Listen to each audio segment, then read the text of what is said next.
کبھی سوچا ہے کہ قرآن کی کوئی ایسی صورت ہو جو صرف چند آیات میں پوری انسانی کہانی بیان کر دے؟ جد و جہد، انتخاب اور پھر انجام کی ایک مکمل داستان۔ آج ہم سورت البلد کے گہرے پیغام کو سمجھنے کی کوشش کر رہے ہیں، وہ سورت جو ہمیں زندگی کی ایک بہت بڑی حقیقت سے ملواتی ہے۔ تو چلیے شروع کرتے ہیں۔ یہ سورت شروع ہوتی ہے ایک بہت ہی پروقار قسم سے۔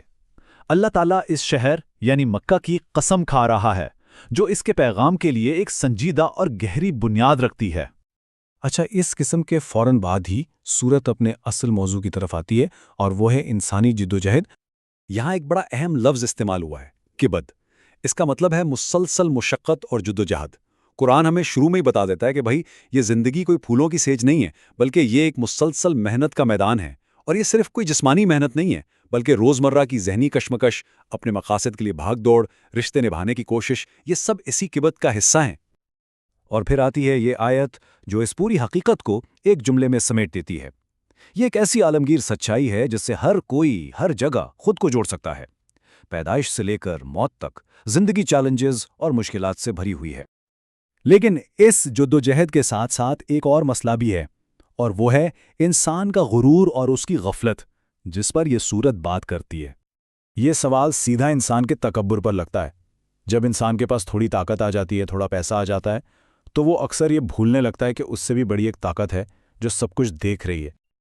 تو یہ غفلت دکھتی کیسی ہے؟ سورت اس کی بھی کچھ مثالیں دیتی ہے۔ جیسے کوئی بڑے فخر سے کہتا ہے کہ ارے میں نے تو ڈھیروں مال اڑا دیا، اور یہ سمجھتا ہے کہ اس کا کوئی حساب کتاب نہیں ہوگا، کوئی اسے دیکھ نہیں رہا۔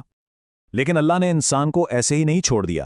اسے 2 آنکھیں دی ہیں، 1 زبان، 2 ہونٹ، اور یہ صرف جسم کے حصے نہیں ہیں، نہیں، یہ اصل میں صلاحیتیں ہیں، حق کو دیکھنے کی، سچ بولنے کی، اور صحیح اور غلط میں فرق کرنے کی۔ اور یہیں پر آ کر کہانی ایک بہت اہم موڑ لیتی ہے، ایک فیصلہ کن موڑ۔ اللہ تعالیٰ نے صاف صاف انسان کے سامنے 2 راستے رکھ دیے ہیں، ایک بھلائی کا اور ایک برائی کا، اور انتخاب وہ پوری طرح سے انسان پر چھوڑ دیا ہے۔ تو یہ 2 راستے ہیں، کون سے؟ ایک راستہ ہے بالکل آسان، ڈھلوان جیسا، جو نفسانی خواہشات اور تکبر کی طرف لے جاتا ہے، اور دوسرا راستہ ہے ایک مشکل، اونچی چڑھائی والا، جس پر چڑھنے کے لیے ہمت بھی چاہیے اور محنت بھی۔ تو سوال یہ ہے کہ یہ مشکل گھاٹی، یہ چڑھائی آخر ہے کیا؟ آئیے دیکھتے ہیں۔ دیکھیں قرآن خود یہ سوال کیسے پوچھتا ہے تاکہ ہماری پوری توجہ اس طرف ہو جائے۔ یہ کوئی معمولی راستہ نہیں ہے، بلکہ یہ وہ کام ہے جو انسان کی روح کو، اس کے کردار کو بلند کرتے ہیں۔ تو اس مشکل راستے پر چلنے کے لیے کرنا کیا ہے؟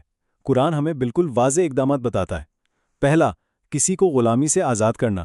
دوسرا، جب قحط کا عالم ہو، بھوک کا دن ہو، تو کسی ضرورت مند کو کھانا کھلانا۔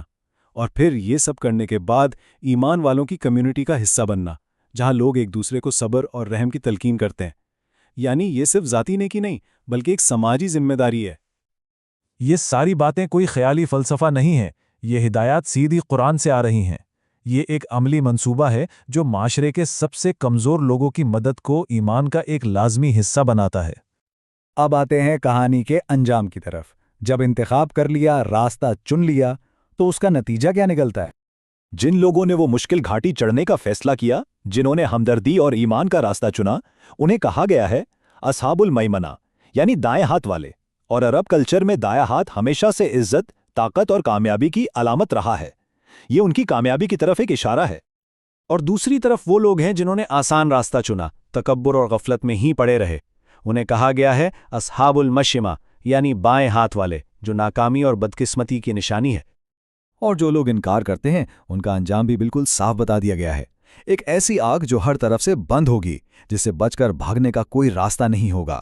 یہ آیت اس انتخاب کی سنگینی کو واضح کرتی ہے۔ تو آخر میں سورت البلد ہم سب کے سامنے ایک بہت بنیادی سوال چھوڑ جاتی ہے۔ زندگی ایک جدوجہد ہے، یہ طے ہے، اور 2 راستے بھی بالکل صاف ہیں، ایک آسان سی ڈھلان اور ایک مشکل چڑھائی۔ تو اصل سوال یہ ہے کہ راستہ کون سا چنا جائے گا؟